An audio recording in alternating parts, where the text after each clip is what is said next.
di antara kami para sahabat meragukan keislaman seseorang yang sholatnya tidak di masjid. Kami meragukannya bahwa dia seorang munafik.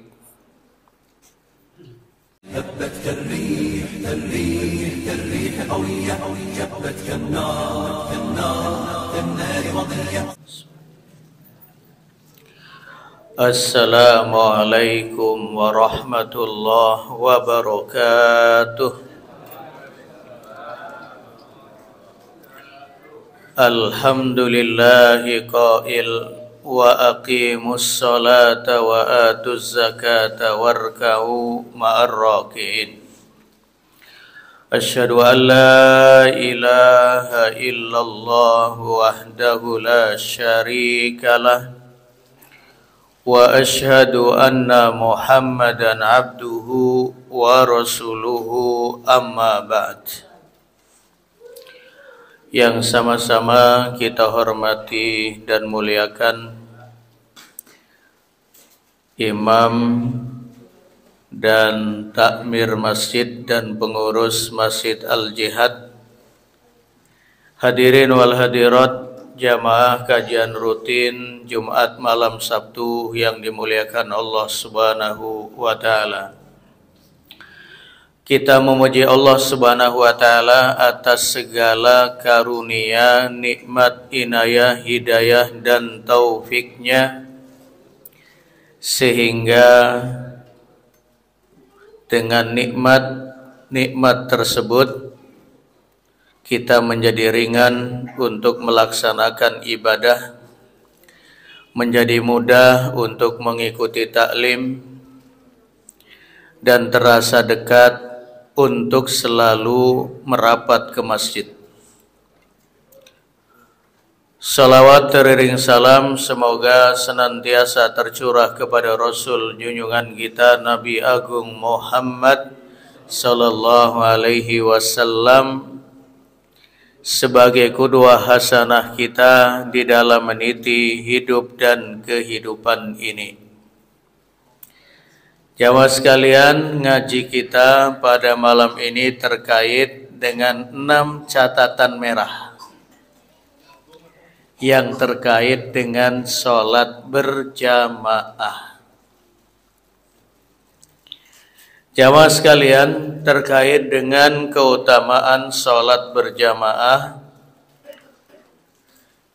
sudah kita fahami, sudah kita yakini sabda Rasulullah sallallahu alaihi wasallam di dalam riwayat Bukhari dan Muslim, salatul jama'ati tafdulu salatal fadhi bisab'in wa isyrina darajah. Salat berjamaah itu lebih baik daripada salat di rumah sendirian dengan kelipatan 27 derajat.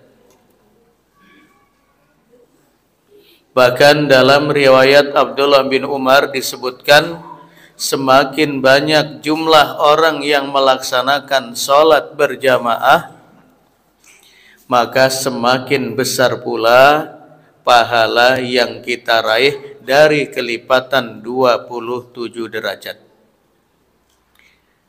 Sehingga ini yang menginspirasi kita untuk selalu mengajak yang lain, mendakwahi yang lain untuk merapat ke masjid melaksanakan sholat berjamaah.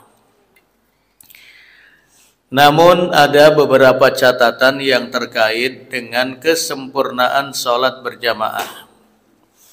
Yang pertama, masih ada sebagian dari kaum muslimin yang belum memahami kewajiban sholat berjamaah. Padahal Allah Subhanahu wa taala berfirman di dalam surah Al-Baqarah ayat 43, wa aqimus sholata wa atuz zakata warka'u ma'ar raki'in.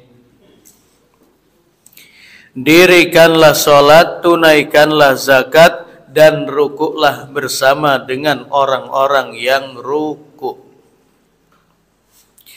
Perintah rukuk bersama dengan orang-orang yang rukuk mustahil terwujud dalam kehidupan kita kalau kita tidak melaksanakan sholat dengan berjamaah. Maka Ibnul Qayyim menyebutkan berdasarkan ayat ini, maka sholat berjamaah dihukumi wajib, terutama bagi kaum laki-laki. Hal ini diperkuat dalam riwayat Muslim dari Abu Hurairah radhiyallahu an. Pernah ada seorang laki-laki buta, dalam riwayat yang lain disebutkan Abdullah bin Umi Maktum, datang kepada Rasulullah seraya mengatakan, "Ya Rasulullah, inni rajulun darir." Wahai Rasulullah, saya adalah laki-laki yang buta. Walaysa li qaidun yaquduni ilal masjid. Sementara tidak ada seorang pun yang mau menuntunku berangkat ke masjid. Aliya rukhsatun bi an usalliya fi baiti. Apakah aku memiliki rukhsah, keringanan, dispensasi untuk melaksanakan sholat di rumah saja? Rasulullah bertanya, hal tasma'un nida'a bis shalah? Apakah kamu mendengar suara azan yang mengundangmu sholat di masjid, sholat berjamaah di masjid? Qala na'am, iya ya Rasulullah, saya mendengarnya. Qal idzan fa'ajib, kalau begitu tunaikan sholat berjamaah. Kalau sekiranya sholat berjamaah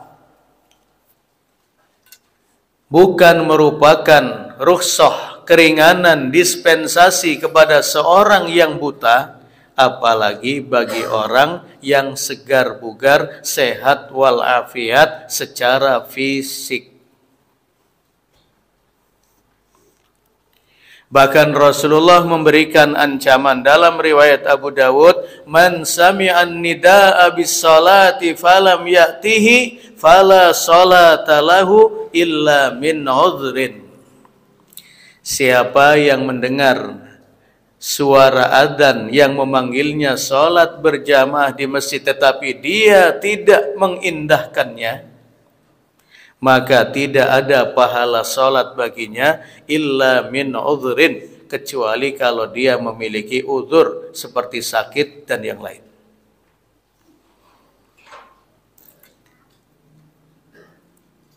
Bahkan Abdullah bin Mas'ud radhiyallahu anhu menyebutkan, di antara kami para sahabat meragukan keislaman seseorang yang sholatnya tidak di masjid. Kami meragukannya bahwa dia seorang munafik. Sehingga Al-Imam Asy-Syafi'i rahimahullah menyebutkan, wa ammal jama'atu fala urakhisu fi tarkiha illa min udhrin. Adapun salat berjamaah, aku tidak melihat adanya rukhsah, adanya keringanan untuk ditinggalkan kecuali bagi orang yang memiliki uzur. Itu yang pertama, menganggap bahwa sholat berjamaah bukan suatu kewajiban. Catatan hitam yang kedua, sebagian jamaah tidak menyempurnakan wudhu. Wudhunya asal-asalan, asal wudhu. Bahkan sebagian kita lihat begitu membasuh tangan tidak sampai ke siku, hanya segini. Begitu membasuh wajah hanya sebagian wajah, wajah itu ya sampai segini, sampai ujung rambut. Dan sebagian yang lain, ini yang menjadi fenomena kebanyakan, adalah sebagian tumitnya tidak terbasuh oleh air wudhu. Abdullah bin Amr bin As dalam riwayat Muslim menyebutkan, kami pernah membersamai Rasulullah Shallallahu Alaihi Wasallam dalam sebuah perjalanan dari Mekah menuju Madinah. Di tengah perjalanan waktu sholat sudah masuk, sehingga sebagian kami buru-buru berwudu, apalagi airnya terbatas. Maka kami melihat ada sebagian sahabat yang ujung tumitnya tidak terbasuh oleh air wudu. Melihat hal ini, Rasulullah Shallallahu Alaihi Wasallam bersabda dalam riwayat Muslim, wailul lil aqabi minan nar, wailul lil aqabi minan nar, wailul lil aqabi minan nar. Beliau ulang-ulang sampai 3 kali. Wailun, celakalah, lil aqab, bagi tumit-tumit yang tidak terbasuh air wudu, celaka karena tersentuh api neraka. Beliau ulang-ulang sampai 3 kali. Artinya makna bebasnya, celakalah orang yang ketika berwudu tidak membasuh tumitnya, maka itu semua menyebabkan dia masuk ke dalam neraka. Tumitnya terbakar. Walaupun Rasulullah membahasakan tumitnya yang terbakar, tetapi itu maknanya adalah seluruhnya.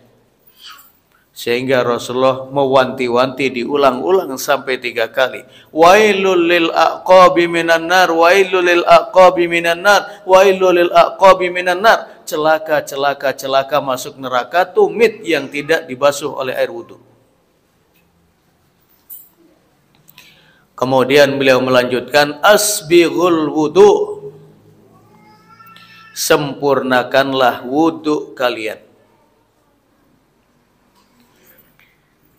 Berapa banyak jamaah yang tidak mengindahkan hal ini,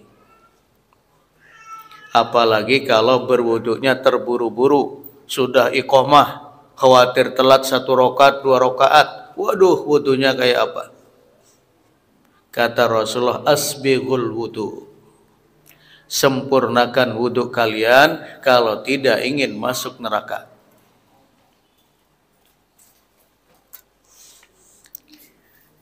Catatan yang ketiga, sebagian jamaah lupa dan malas melakukan sholat tahiyatul masjid. Ada sebagian jamaah yang menunggu iqamatus shalah tetap berada di atas kendaraannya. Ada sebagian yang lain berdiri sambil ngobrol dengan orang-orang yang ada di sebelahnya, padahal waktu masih 2 menit 3 menit.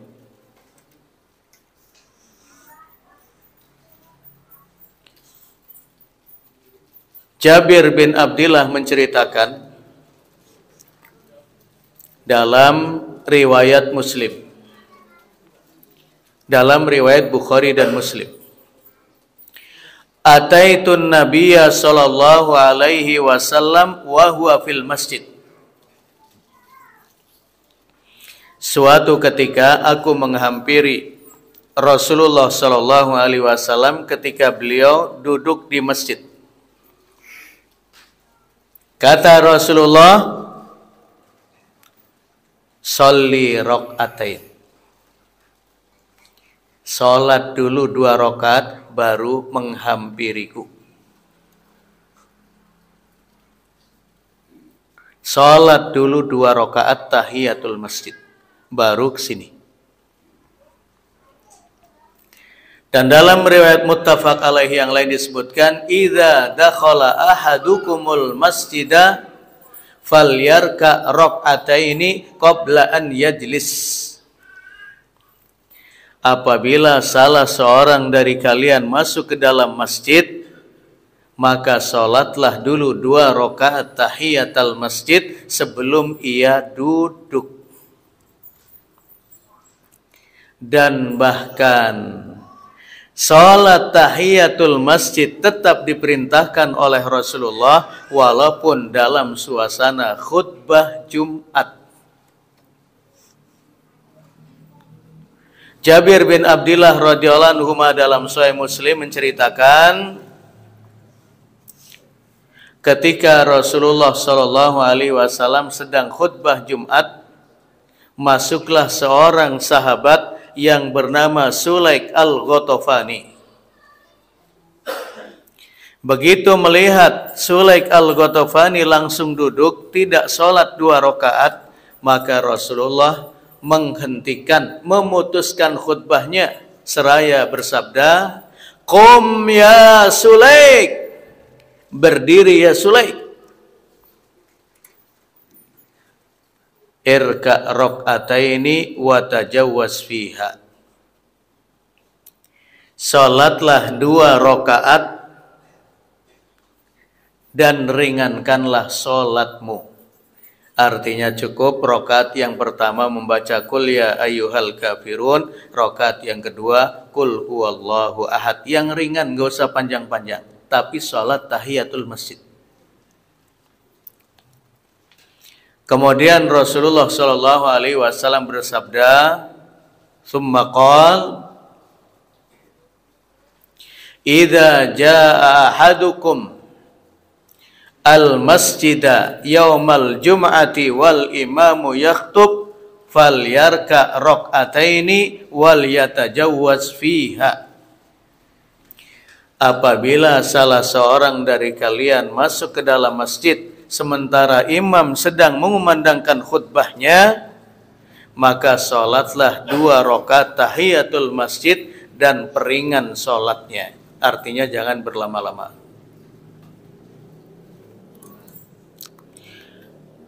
Kalau bukan karena begitu agungnya sholat tahiyatul masjid, maka Rasulullah tidak akan memutus khutbahnya hanya sekedar untuk mengingatkan Sulaik al-Ghatafani yang langsung duduk untuk berdiri dan melaksanakan sholat tahiyatul masjid 2 rakaat.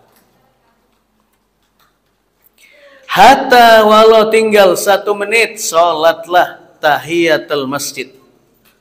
Kata Syekh bin Baz, kalau engkau sudah berada di rakaat kedua, begitu iqamatus shalah, walaupun dalam hadis Rasulullah menyebutkan idza uqimatis shalatu fala sholata illal maktubah, dalam riwayat Bukhari, apabila iqamah sudah dikumandangkan maka tidak ada lagi sholat kecuali sholat yang wajib fardu.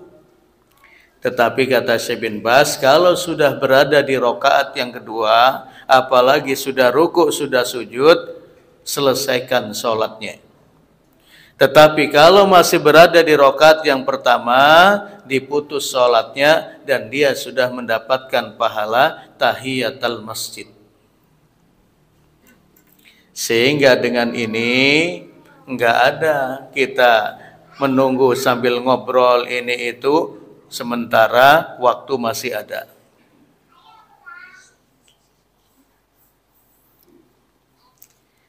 Catatan yang keempat,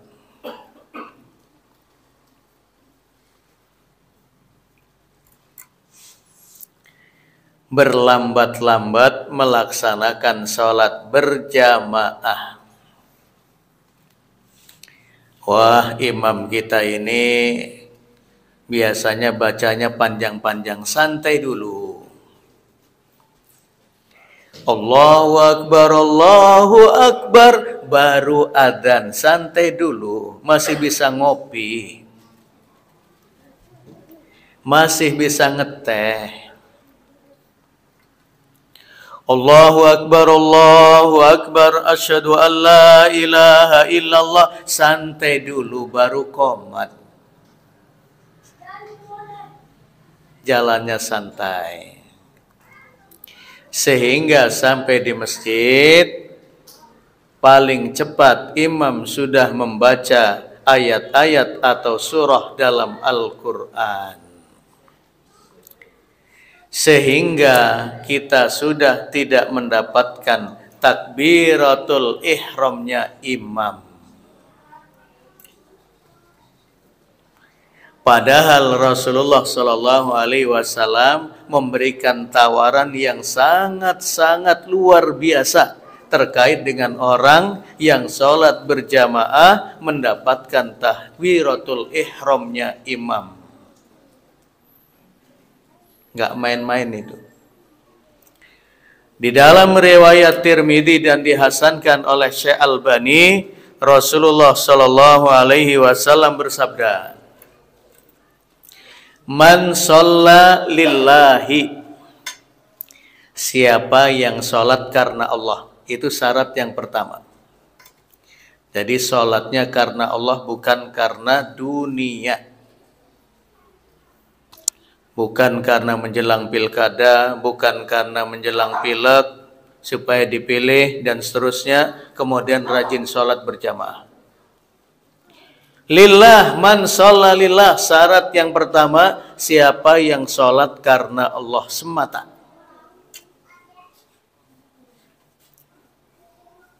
Kemudian yang kedua, arba'ina yauman. Selama 40 hari. Artinya 40 hari kali 5 berarti 200 kali sholat. 200 kali sholat. Bagaimana syarat yang ketiga? Fi jama'atin. Melaksanakannya dengan berjamaah. Itu syarat yang ketiga. Sholat karena Allah selama 40 hari dengan berjamaah, dan syarat yang terakhir, karena syaratnya ada 4. Yudrikut takbiratal ula lil imam. Mendapatkan takbiratul ihramnya imam. Allahu Akbar. Kita sudah berada di shaf. Selama 40 hari saja. Tapi 4 syarat itu harus terpenuhi. Sholatnya karena Allah selama 40 hari, kemudian berjamaah dan mendapatkan takbiratul ihramnya imam. Apa jaminan dari Rasulullah Sallallahu Alaihi Wasallam? Kutibat lahu bara'atan. Tertulis baginya di sisi Allah 2 kebebasan. Bara'atun minan nar wa bara'atun minan nifaq. Kebebasan yang pertama, dia akan terbebas dari siksa neraka. Yang kedua, wa bara'atun minan nifaq. Dia akan terbebas dari kemunafikan. Artinya kalau orang yang tidak memenuhi 4 syarat ini, sangat-sangat khawatir kalau dia terjatuh kepada kemunafikan. Kita belajar kepada seorang ulama besar pada masa tabi'in yang bernama Syekh Sa'id bin Al-Musayyib. Disebutkan dalam biografinya selama bukan lagi 40 hari. Selama 40 tahun tidaklah muadzin mengumandangkan azan Allahu Akbar kecuali dia sudah berada di masjid. Dan tidaklah imam bertakbir Allahu Akbar kecuali dia selalu di belakang imam di shaf yang pertama selama 40 tahun. Kita jangankan 40 tahun, 40 hari berat. Jangankan 40 hari, 4 hari saja berat. Jangankan 4 hari, 4 kali sholat saja berat.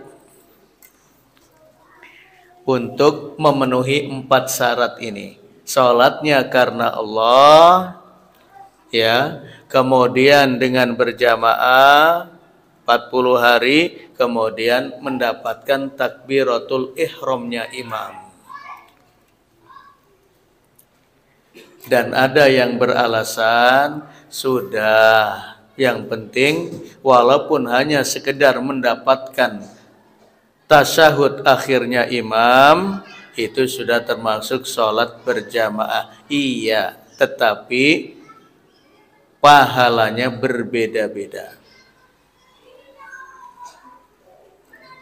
Dan catatan di sisi Allah tidaklah sama dengan orang yang selama 40 hari sholat berjamaah bersama dengan imam mendapati takbiratul ihramnya imam. Artinya perhatian sangat-sangat serius dengan sholat berjamaah. Catatan yang kelima,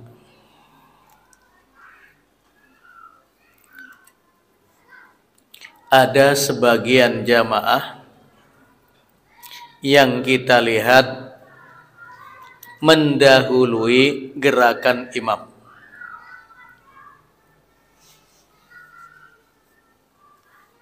Mendahului gerakan imam. Nah, syekh kita ini kalau jadi imam biasanya yang panjangnya di Sami Allahu liman hamidah. Sami Allahu liman hamidah. Kita sudah naik dulu padahal beliau belum. Hati-hati itu. Maka kita harus memahami dan melihat secara langsung.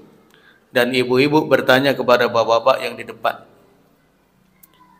Kalau kiai kita ini antara ucapannya Allahu Akbar dengan gerakannya sama apa enggak? Karena ketiga-tiganya boleh. Allahu Akbar baru mengangkat tangan boleh. Hadisnya jelas. Atau bersamaan Allahu Akbar, hadisnya sahih. Atau mengangkat tangan dulu baru bertakbir Allahu Akbar, ketiga-tiganya dilakukan oleh Rasulullah, termasuk ucapan yang lain Sami Allahu liman hamidah. Maka pastikan kalau beliau imam seperti apa, kalau Ustadz Mukhlis seperti apa, kalau Ustadz Muhyiddin seperti apa, dan yang lain seperti apa. Jangan mendahului gerakan imam. Ancamannya Pak Bu nggak main-main. Ancamannya di mana Rasulullah Shallallahu Alaihi Wasallam bersabda, ya, dalam riwayat Muslim, ama yakhshallaha alladhi yarfa'u ra'sahu qablal imam an yuhawwilallahu ra'sahu ra'sa himarin. Apakah tidak takut orang yang mengangkat kepala sebelum imam mengangkat kepala dari ruku? Artinya beriktidal lebih dulu sebelum imam beriktidal. Ini hanya salah satu contoh dari mendahului gerakan imam. Sujud sebelum imam sujud. Duduk di antara dua sujud sebelum imam duduk di antara dua sujud karena merasa sudah lincah. mendahului gerakan imam. Apa tidak khawatir, kata Rasulullah, tidak takut orang yang mengangkat kepala sebelum imam mengangkat kepala dari ruku, an yuhawwilallahu ra'sahu ra'sa himar, Allah akan merubah kepalanya menjadi kepala keledai. Dalam riwayat yang lain, an yuhawwilallahu suratahu surata kalbin. Apa tidak takut kalau nanti rupanya, wajahnya Allah rubah menjadi rupa seekor anjing?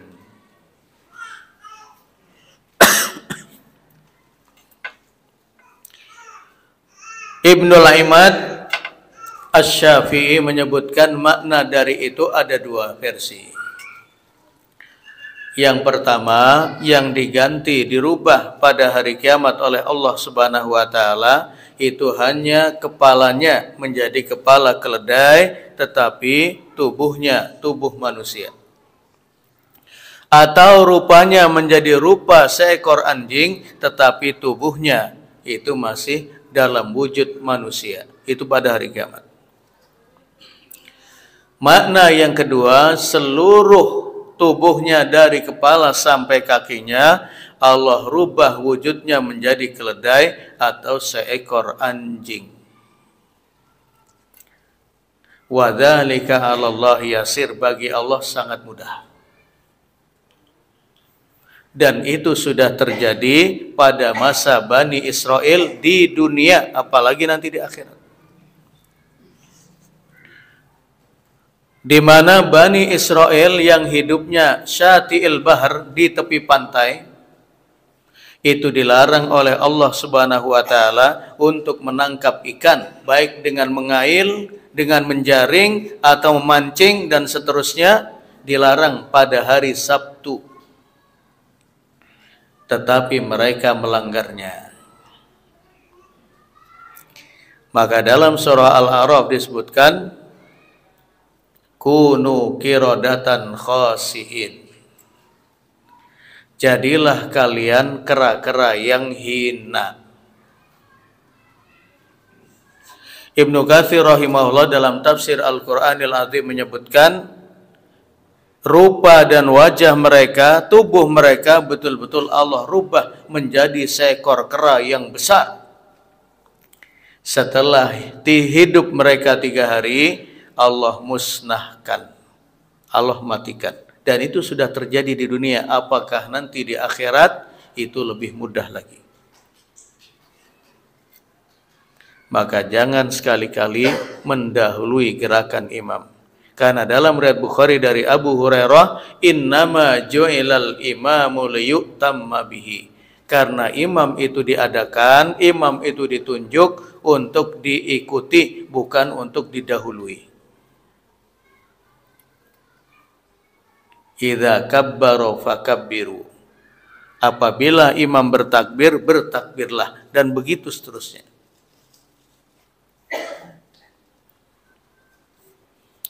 Catatan yang ke-6 yang terakhir.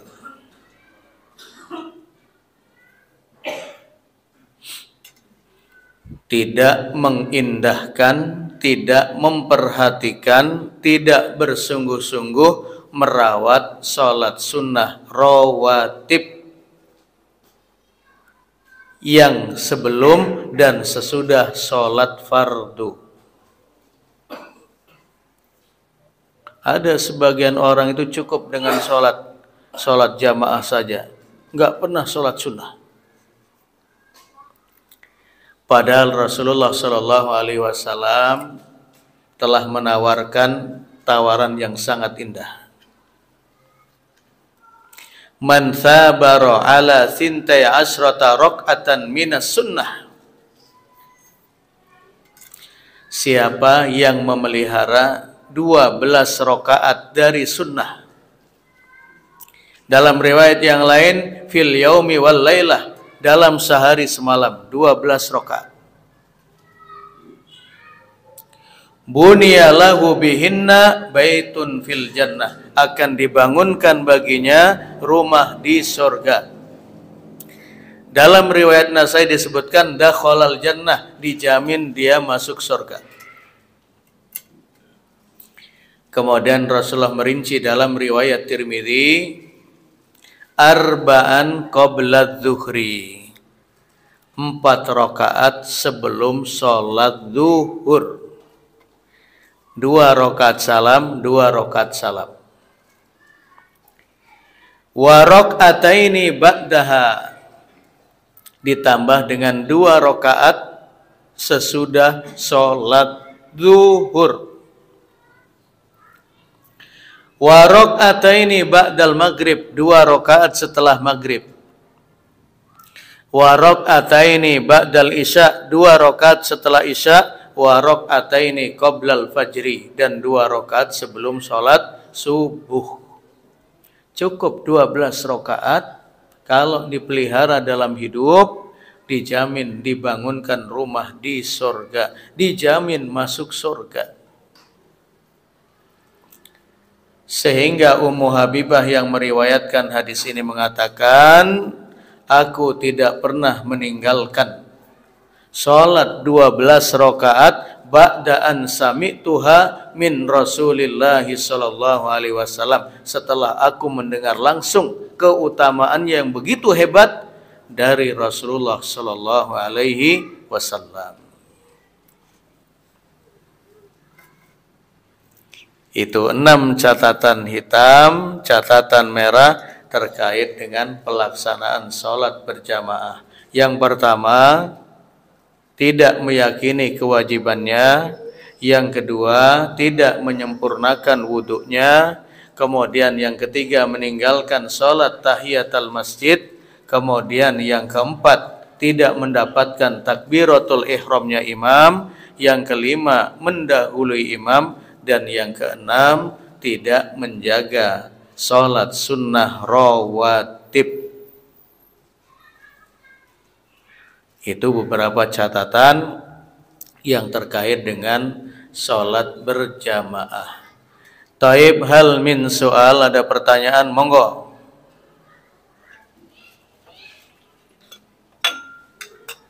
Silakan kalau ada yang bertanya. Ya.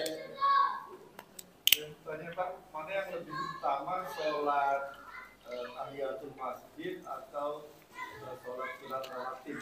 Apabila waktunya itu mungkin agak mepet.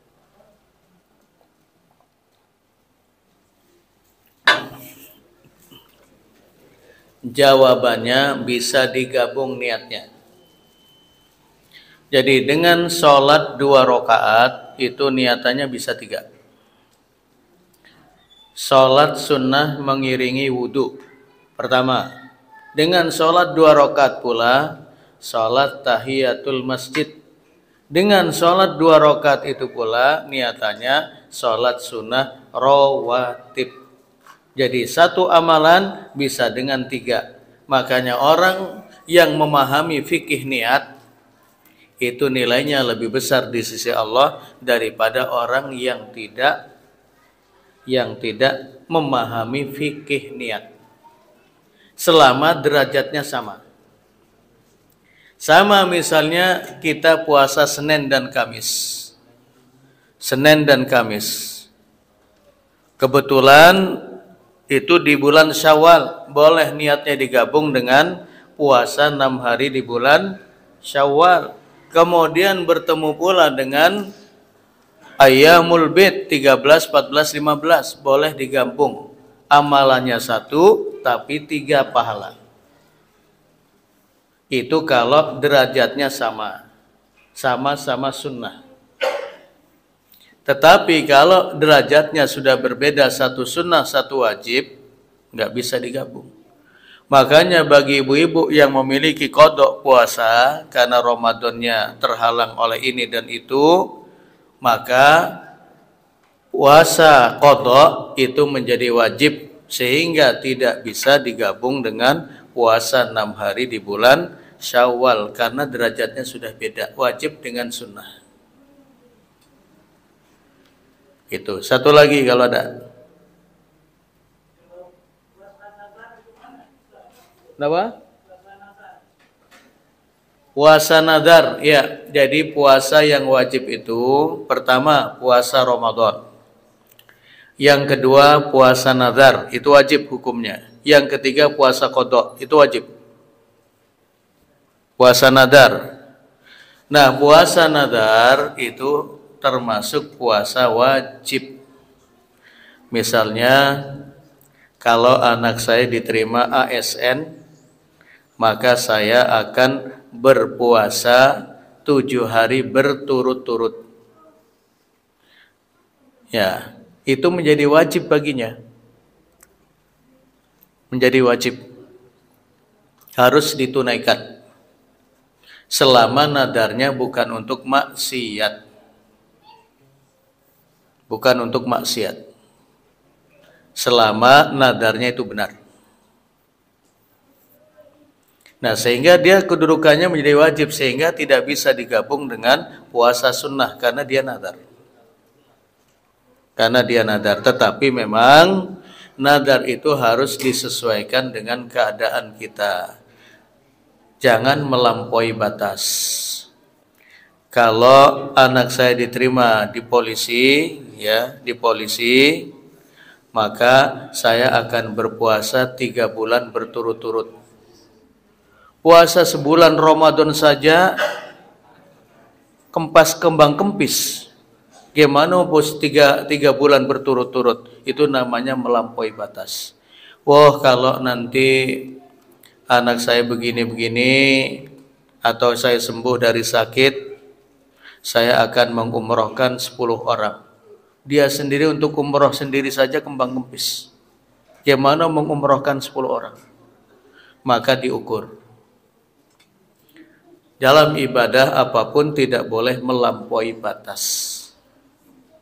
Takalluf namanya, melampaui batas itu dilarang dalam agama. Taib, demikian Bapak Ibu kajian kita pada malam ini. Mudah-mudahan bermanfaat. Dan sekali lagi saya mohon maaf karena sampai sekarang belum bisa khutbah Jumat di Al-Jihad. Karena ada salah komunikasi.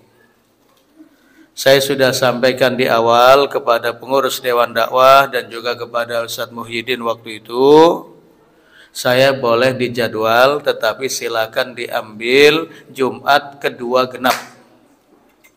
Ternyata adanya di SMS setiap Jumat keempat. Ya nggak bisa, karena sudah ada jadwal.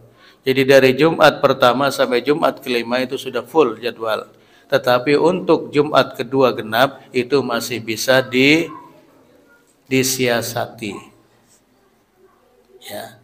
Sehingga mohon maaf, bukan berarti nanti khawatirnya jamaah memandang, wah ini di jadwal nggak pernah datang. Karena salah jadwal. Jadi sekali lagi mohon maaf. Karena sudah saya berikan informasi, bisanya ini.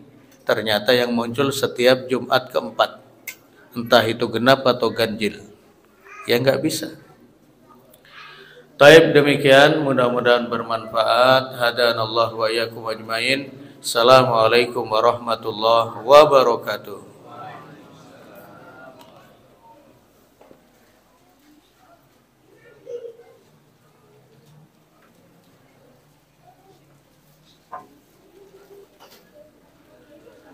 Jamaah rahimakumullah, demikian tadi taujihat yang disampaikan oleh beliau Ustaz Fir'adi LC.